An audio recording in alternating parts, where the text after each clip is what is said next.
வணக்கம். நான் உங்களில் ஒருவன். நாம் இன்று காணவிருக்கும் பதிவு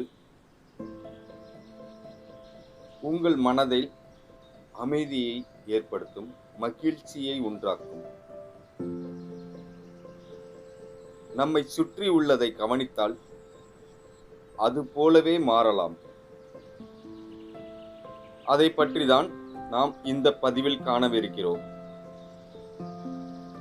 நம்மை சுற்றி உள்ளவற்றை கவனிப்பதின் மூலம் நிறைய விஷயங்களை கற்றுக்கொள்ளலாம். அது நம் வாழ்க்கையையும் வாழும் விதத்தையும் மாற்றிவிடும் என்று சொன்னால் நம்புவீர்களா? சில சமயங்களில் குருடாக இருப்பதில் தவறில்லை. ஏனெனில் அப்போதுதான் அழகான முகத்தை விடுத்து அழகான இதயத்தை காண முடியும். அழகை விடுத்து குணத்தின் முகத்துவத்தை உணருங்கள். சில சமயங்களில் செவிடாக இருப்பதில் தவறில்லை. அப்போதுதான் சிலர் பேசும் இனிமையான பொய்களை தவிர்க்க முடியும். இனிக்க இனிக்க சிலர் பேசும் பொய்களுக்கு செவி சாய்க்க தேவையில்லை. சில சமயங்களில் ஊமையாக இருப்பதில் தவறில்லை. ஏனெனில் அப்போதுதான் தேவையில்லாத பேச்சுக்களை தவிர்க்க முடியும். தேவையில்லாத இடத்திலோ நமக்கு மரியாதை இல்லாத இடத்திலோ நாம் பேச வேண்டிய அவசியம் இல்லை. சில நேரங்களில் கல் நெஞ்சக்காரராய் இருப்பதில் தவறில்லை. ஏனெனில் அப்போதுதான் உங்களின் உணர்வுகளோடு மற்றவர்கள் விளையாடினாலும் அது உங்களை பாதிக்காது. உங்கள் உணர்வுகளை நீங்கள் கட்டுப்படுத்துங்கள். உணர்வுகள் உங்களை கட்டுப்படுத்த விடாதீர்கள். கோபத்தில் வெடித்து சிதறுவதை நிறுத்திக் கொள்ளுங்கள். எல்லோருடைய கருத்துக்கும் நாம் பதிலளிக்க வேண்டும் என்று அவசியம் இல்லை. இக்னோர் செய்ய கற்றுக்கொள்ளுங்கள். மெழுகுவர்த்தியைப் போல இருக்க கற்றுக்கொள்ளுங்கள்.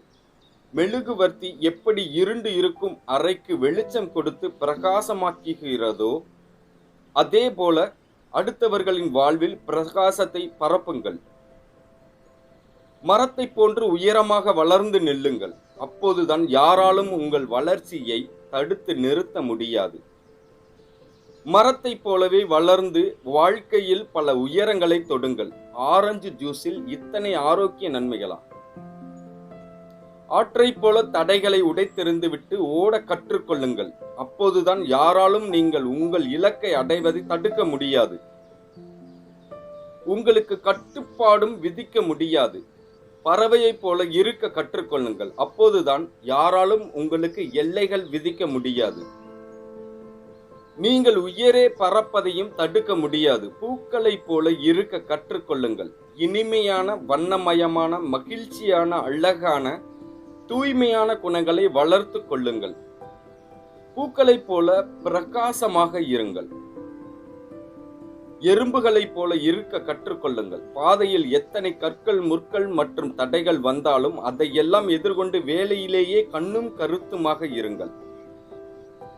ஈசல் போல இருக்க கற்றுக்கொள்ளுங்கள். தன்னிடம் இருப்பது ஒரு நாள் தான் என்று தெரிந்தாலும் மகிழ்ச்சியாக வாழ பழகி கொள்வது போல நம்மிடம் இருப்பதை வைத்து மகிழ்ச்சியடைய கற்றுக்கொள்ளுங்கள். கண்ணாடியை போல இருக்க கற்றுக்கொள்ளுங்கள். கண்ணாடி முன்பு எது தெரிந்தாலும் அதையே பிரதிபலிப்பது போல மற்றவர்கள் உங்களுக்கு எதை தருகிறார்களோ அதையே அவர்களுக்கும் தருவதற்கு கற்றுக்கொள்ளுங்கள். இப்படி நம்மை சுற்றியுள்ள பறவை, செடி, கொடி, உயிரற்ற பொருட்கள் என்று எல்லாவற்றிலிருந்தும் வாழ்க்கை பாடத்தை கற்க முடியும். நாம் செய்ய வேண்டியதெல்லாம் ஒன்றே ஒன்றுதான். இதையெல்லாம் கற்றுக்கொண்டாலே நம்மை சுற்றி உள்ளவர்களையும் நாமும் மிகவும் மகிழ்ச்சியான தருணத்தை உணர முடியும். நன்றி மக்களே. மீண்டும் ஒரு மோட்டிவேஷனல் பதிவில் உங்களை சந்திக்கிறேன். நான் உங்களில் ஒருவன். நன்றி மக்களே.